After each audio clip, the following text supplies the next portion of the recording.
Welcome back sa ating channel mga kaibigan. At kung bago ka pa lang sa ating channel, please do like, subscribe, and press that notification bell para updated ka sa mga bago nating videos. Bakbaka na mga kaibigan, Carl James Martin versus Anthony Jimenez mga kaibigan.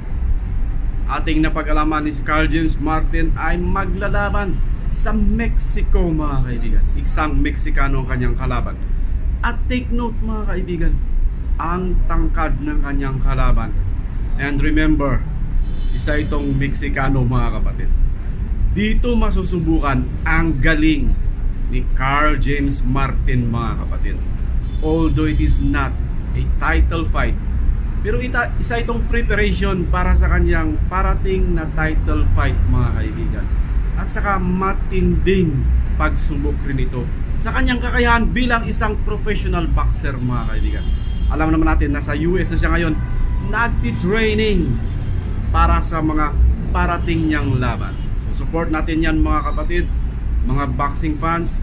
Support natin ang Filipino boxer Carl James Martin mga kaibigan. Good luck at sana manalo ka sa laban mo.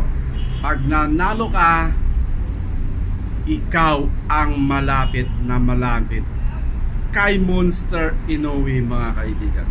Dahil alam mo naman natin na sa ranking number 3 si Carl James Martin at saka number 5 si Cuadro Alas sa WBO mga kaibigan.